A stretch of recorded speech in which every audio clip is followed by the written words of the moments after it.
Estamos en comunicación con el economista Ramiro Tosi. Vamos a seguir hablando de lo que comentábamos al comienzo del programa, esta complejidad acerca del plan del gobierno para salir del cepo, sabiendo que no hay dólares por delante, es decir, sabiendo que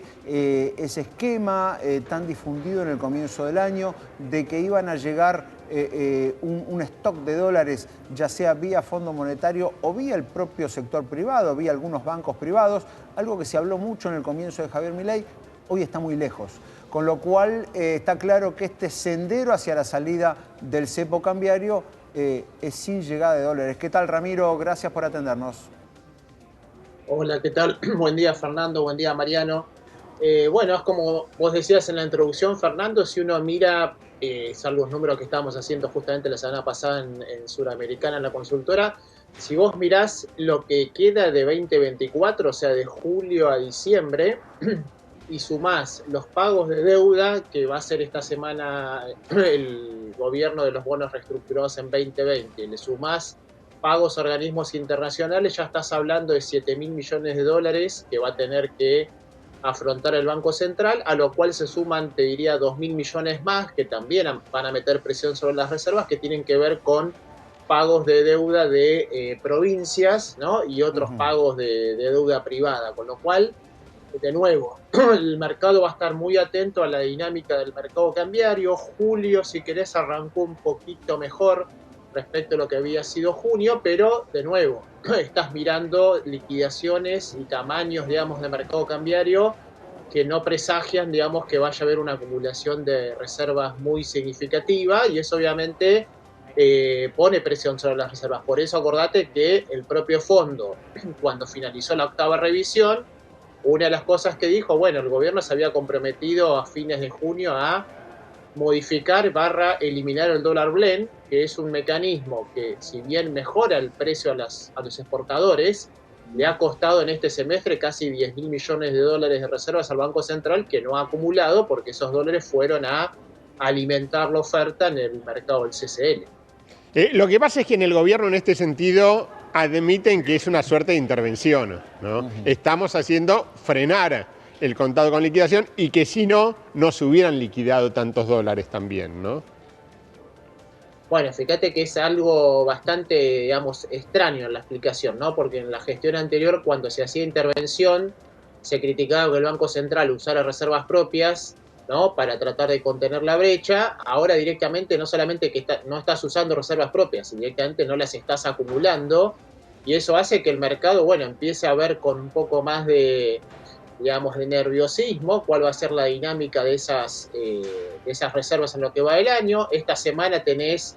el viernes el dato de inflación, vamos a ver, digamos, si se consolida o no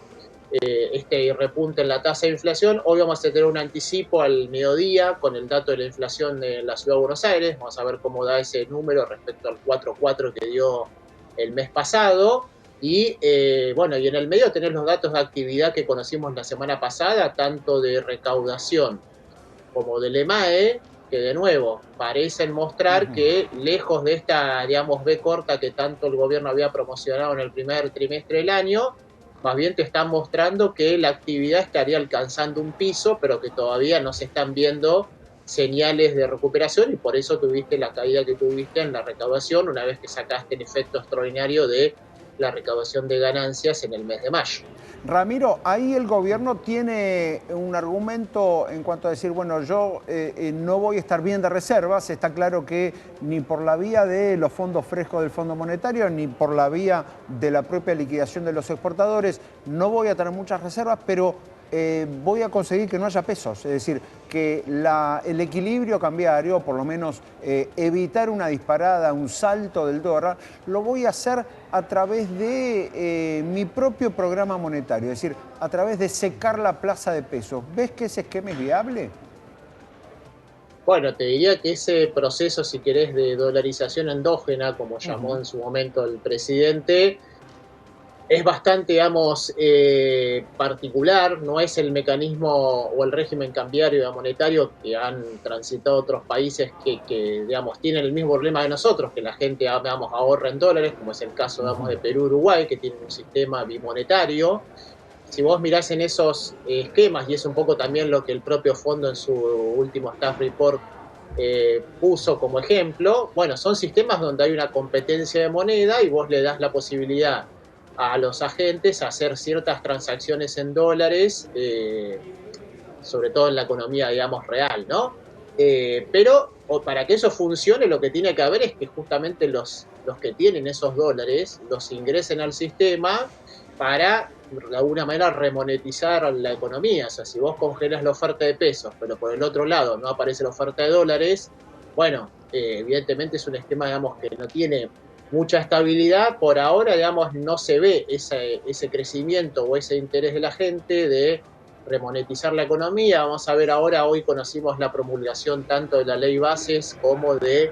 el paquete fiscal. Vamos a ver si a partir de que se abra la reglamentación y empiece, digamos, el blanqueo, bueno, eso le aporta, digamos, al Banco Central más reservas o más dólares y también al Tesoro en la forma del impuesto al blanqueo, pero por ahora ese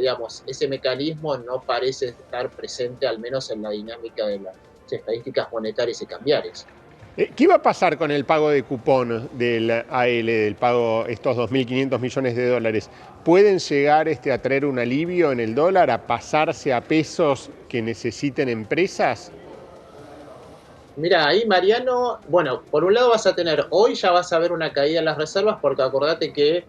los globales, ¿no? Los GD que se pagan en el exterior, se giran los fondos del Banco Central, los gira un día antes, o sea que hoy ya va a impactar en reservas, esos son casi 2.000 millones de dólares, y después tenés el remanente de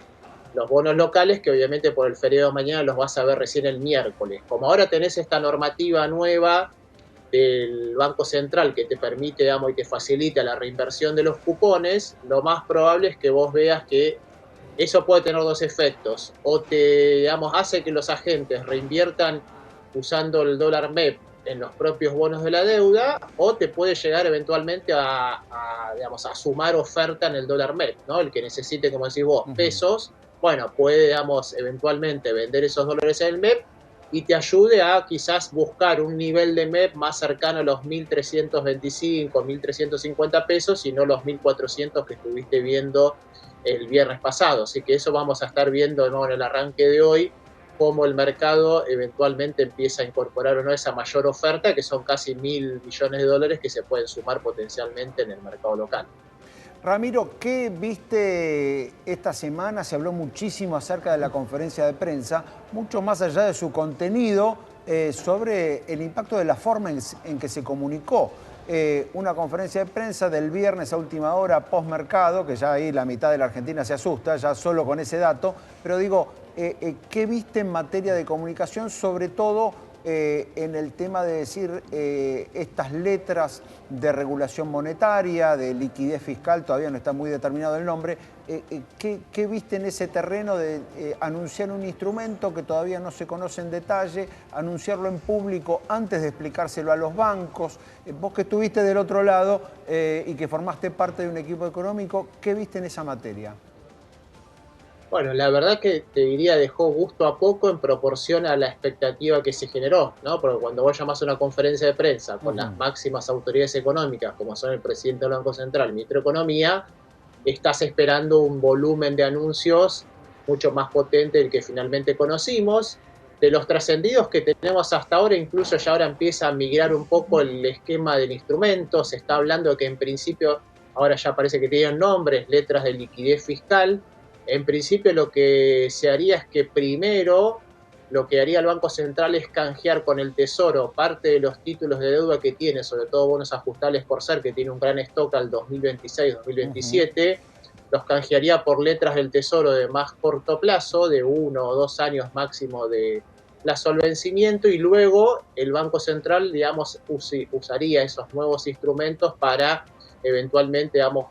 canjearlos o disminuir el stock de pases, ¿no? Todavía no tenemos detalles de eso, se supone que esta semana, digamos, a estar atentos, va a estar la reglamentación. Lo que sí vimos, que fue un dato, digamos, que pasó un poco desapercibido, el viernes pasado el Tesoro o la Secretaría de Finanzas anunció los instrumentos que va a ofrecer el miércoles después del feriado en su licitación quincenal. Y ahí por primera vez, desde que se empezaron a licitar las LECAPs, no hay precios mínimos, no hay tasa mínima, o sea que el mercado, digamos, no tiene referencia de cuál es el nivel de tasa que eventualmente van a fijar para la letra de mediados de enero y tampoco para las letras de más corto plazo que se están reabriendo, que son la de agosto, septiembre y octubre. Recordad que digamos, la idea era que estas LECAPs sirvieran como tasa de referencia. Hoy por hoy están cotizando a tasas de interés más bajas que la tasa de política monetaria del Banco Central, por eso en las últimas 2 licitaciones de hecho dejaron desierta ese tramo porque justamente la tasa era más baja que la que pagaba el Banco Central por vía eso, de pases, Ramiro, preanuncia una suba de tasas, digamos, que las LECAP van a rendir un poco más. Eso preanuncia que te diría en principio o van a convalidar una tasa más alta de la que está en el mercado secundario, porque de nuevo, digamos, los bancos, si bien ahora salió esta semana también una comunicación donde les da posibilidad a los bancos a entrar al mercado secundario, no solamente al primario, y que eso no les compute en el límite de exposición al tesoro, bueno, si uno mira el mercado secundario, la verdad que hoy los bancos tienen poco incentivo a ir a LECAPs cortas versus ir a pases a un día que tiene una tasa de interés más alta. Entonces, una de dos, o reconocen una tasa de licitación más alta que el mercado secundario, o tratan de ofrecerle, si querés, una tasa más alta en la de enero, que es la nueva que se está licitando, la del 17 de enero, para tratar de, eso es una letra 182 días más o menos, o sea, más larga, tratan de que los bancos estiren un poco, digamos, el plazo con una tasa que no dio referencias tampoco la Secretaría de Finanzas, con lo cual el mercado va a estar un poco tanteando, digamos, cuál es el nivel de tasa de interés que la Secretaría de Finanzas va a convalidar en esta licitación, donde no afronta vencimientos significativos, solamente vence la letra del 12 de julio, que es 1 billón de pesos, con lo cual el gobierno tiene flexibilidad, digamos, para manejar el volumen de ofertas que le entren en esta licitación. Mariano, cerramos. A ver, mucha expectativa y justamente por esto, ¿no? Por la posible suba de tasas para contener a un dólar que no se vaya más de los 1.400 pesos porque puede afectar esto evidentemente en los índices de inflación también, ¿no?